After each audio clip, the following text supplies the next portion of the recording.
Hola, ¿qué tal? Buenas tardes, estamos aquí en Deus, la cueva del arcano. Y el día de hoy les traigo un tema controversial, un tema muy sensible. De hecho, si no estás preparado para recibirlo, te pido que des clic en mi siguiente video.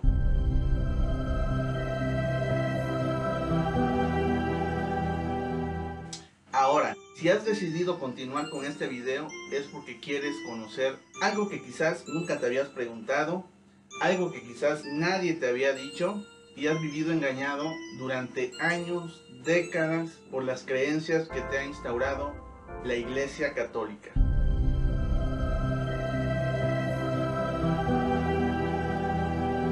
Déjenme decirles que este tema no es actual. Yo lo descubrí cuando tenía 21 años.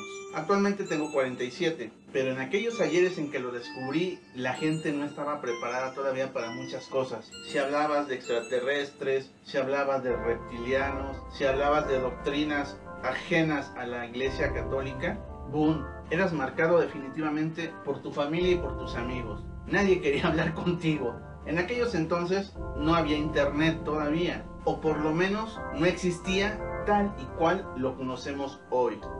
No había mucha información, casi todo lo que tú interpretabas o llegabas a deducir era realmente porque te iluminaba algo.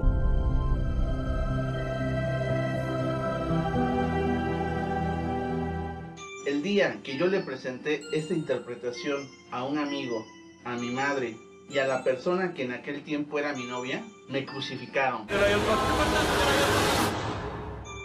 Casi me veían con cuernos y con alas de esas de vampiro. Inclusive me deprimí tanto que estuve 8 meses sin buscar interpretar nada de la vida. No quería ni ofender a la gente y por otro lado no quería ser rechazado. Pero el día de hoy, con un 2020 tan próspero como ha sido, y no solamente próspero en abundancia, sino próspero en calamidades. Ahí tenemos de ejemplo la pandemia, ¿no? Y cómo nos han manejado para que creamos que realmente es una pandemia mundial. Y bueno, ya para enfocarnos bien al punto, me refiero a un versículo que quizás tú has leído, quizás lo has oído muy seguramente en la misa. Y si eres un católico ferviente, cada 1 de mes has participado en la procesión de este objeto.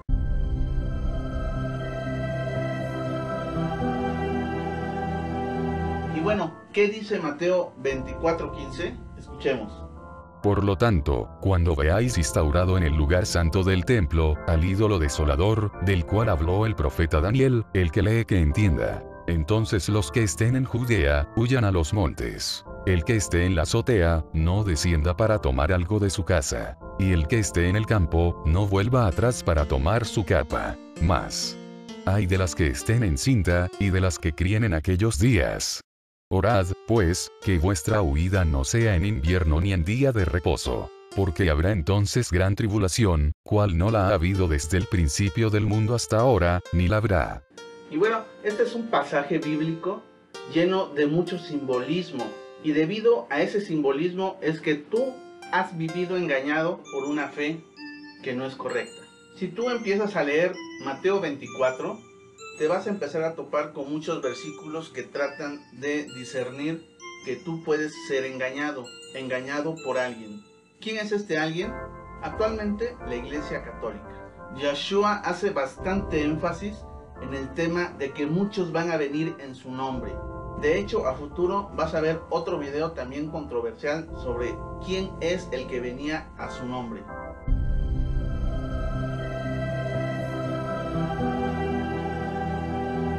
Y bueno, ahí lo descubrirás en ese video, no te lo vayas a perder. Y llega un momento de la narración, precisamente en el 24 versículo 15, donde nombra algunas circunstancias bien particulares y bien importantes. Dice, cuando el ídolo desolador esté instaurado o instalado, como tú quieras manejarlo, en el lugar santo del templo, va a haber tribulación tremenda. Si se fijan, hay algunas palabras clave que si tú no conoces los antecedentes, si tú no conoces un poquito de simbología, y si el coco no te da para pensar cosas que a lo mejor pues ahorita no son tanto de importancia, sino solamente de importancia espiritual, vas a vivir engañado toda tu vida. Y antes de que te diga quién es ese ídolo desolador, quiero que entiendas algunos conceptos. Número 1. Algunas Biblias dicen ídolo, algunas otras lo nombran abominación, pero lo que sí es claro es que le llaman desolador, ídolo desolador, abominación desoladora. Si se fijan, es lo mismo.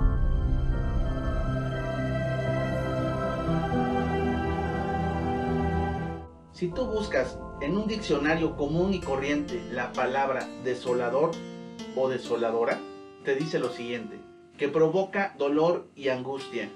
Y la segunda acepción, que está despoblado, sin vida, destruido.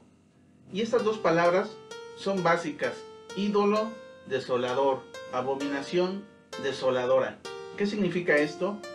Es un ídolo, una imagen que provoca desolación, provoca angustia, provoca dolor y que destruye. Fíjate, destruye.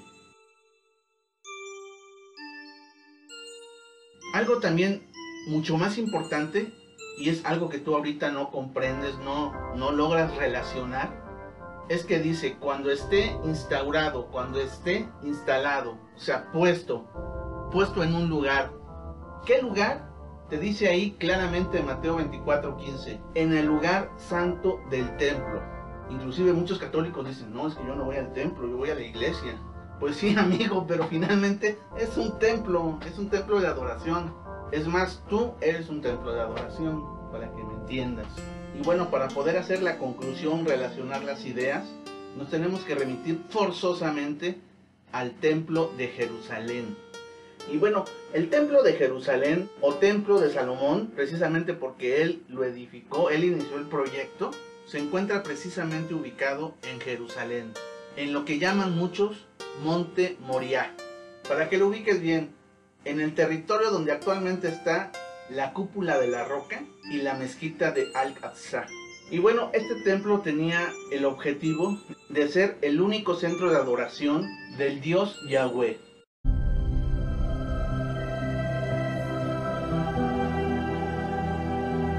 Este templo tenía varias habitaciones, varias secciones, varios cuartos, o como tú quieras comentarlo. Iniciaba con un pórtico, que si tú lo relacionas con un templo actual o una iglesia actual, sería el atrio.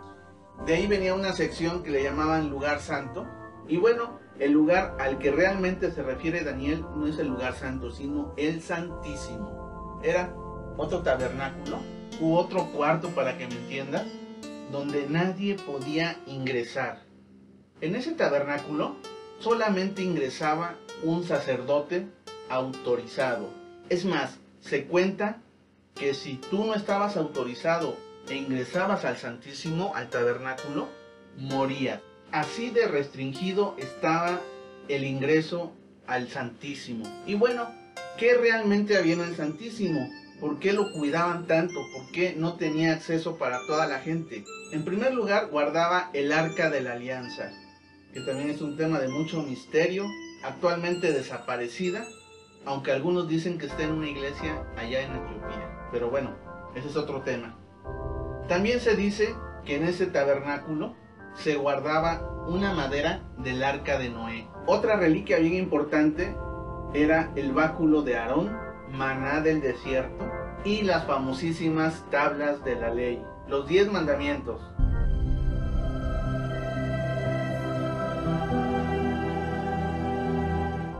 Y bueno, este lugar llamado el Santísimo pereció en tiempos del rey Nabucodonosor, uno de los reyes más famosos de Babilonia, y de acuerdo a las escrituras, el imperio de Nabucodonosor saqueó y destruyó el templo. De hecho, esa es la razón por la que la famosísima Arca de la Alianza se perdió. Nadie sabe en realidad si se la llevaron los babilónicos o a lo mejor algún grupo de levitas logró de forma clandestina llevársela hacia otra patria.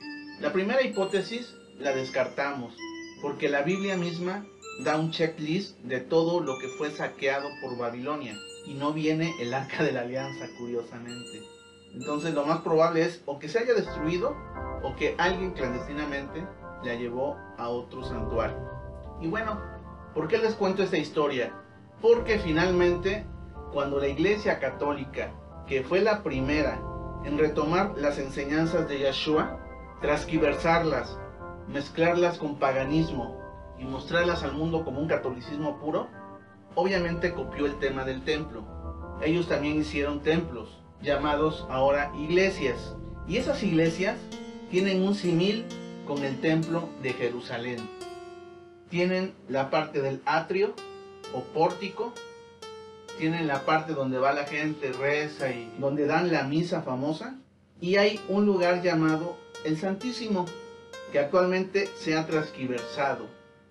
Anteriormente el Santísimo evidentemente era un cuarto donde guardaban algunas cosas, algunas reliquias, igual que en el templo de Salomón. Pero de cierto tiempo hacia la actualidad, lo que se guarda ahí no es el Arca de la Alianza, no es maná del desierto, es esta reliquia, que si tú la observas, pues es de color oro, color del sol, inclusive tiene forma de sol, con rayos, es plenamente la adoración al sol, es la sublimación del paganismo en un catolicismo transquiversado. Te han dicho que adoran a Dios, te han dicho que adoran a Yeshua, y lo llaman erróneamente el Santísimo. No puede ser el Santísimo era un cuarto, un tabernáculo donde se guardaban cosas sagradas, y ahora le llaman Santísimo a esto. Si te fijas, tiene todas las características de un ídolo desolador. ¿Qué pasa con el sol? El sol destruye. La energía calorífica destruye. El fuego destruye. Muchos de los castigos que la Iglesia y Dios han instaurado en tu mente son a través de energía calorífica. El infierno tiene llamas, calor, destruye almas, quema almas. El infierno crea dolor y angustia, pánico. Sodoma y Gomorra fueron destruidas por energía calorífica. Algunos dicen que fueron bombas nucleares. Y bueno, finalmente es una forma de energía calorífica que quema, que destruye. Que obviamente, si cae una bomba o cae un rayo del sol, así como de esos que narran en la Biblia, pues obviamente estaríamos ante un ídolo desolador. Y bueno, que está instalado en el lugar santo del templo, en el Santísimo o tabernáculo, esto, mal llamado Santísimo.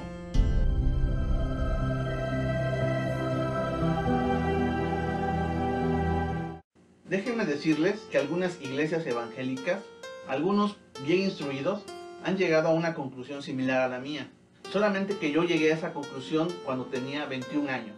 Hoy te la presento para que dejes de estar engañado, dejes de llamar Santísimo y dejes de estar adorando cada primero de mes a este ídolo, porque es imposible que Dios acepte este paganismo si Él en su primer mandamiento te dice: no te harás ídolos delante de mí o aparte de mí. El único al que debes adorar es al Señor tu Dios. Todo eso lo sabemos, todo eso nos lo están dice y dice y dice, pero nos meten paganismos y adoramos cosas que no se deben adorar. Ejemplo, este ídolo. Te invito a reflexionar, no lo tomes personal, no te estoy ofendiendo. Yo también soy católico, nada más que soy un católico que cuestiona. Esa es la gran diferencia. Y no cuestiono a los católicos, cuestiono a los testigos de Jehová, cuestiono a los mormones, cuestiono a los musulmanes, cuestiono a los judíos, cuestiono a las religiones orientales. Ando en búsqueda también como tú de la verdad. Y la única verdad hoy es: no debes adorar esto, debes adorar a Yahweh. Que tengas excelente tarde y si te gustó, dale un like.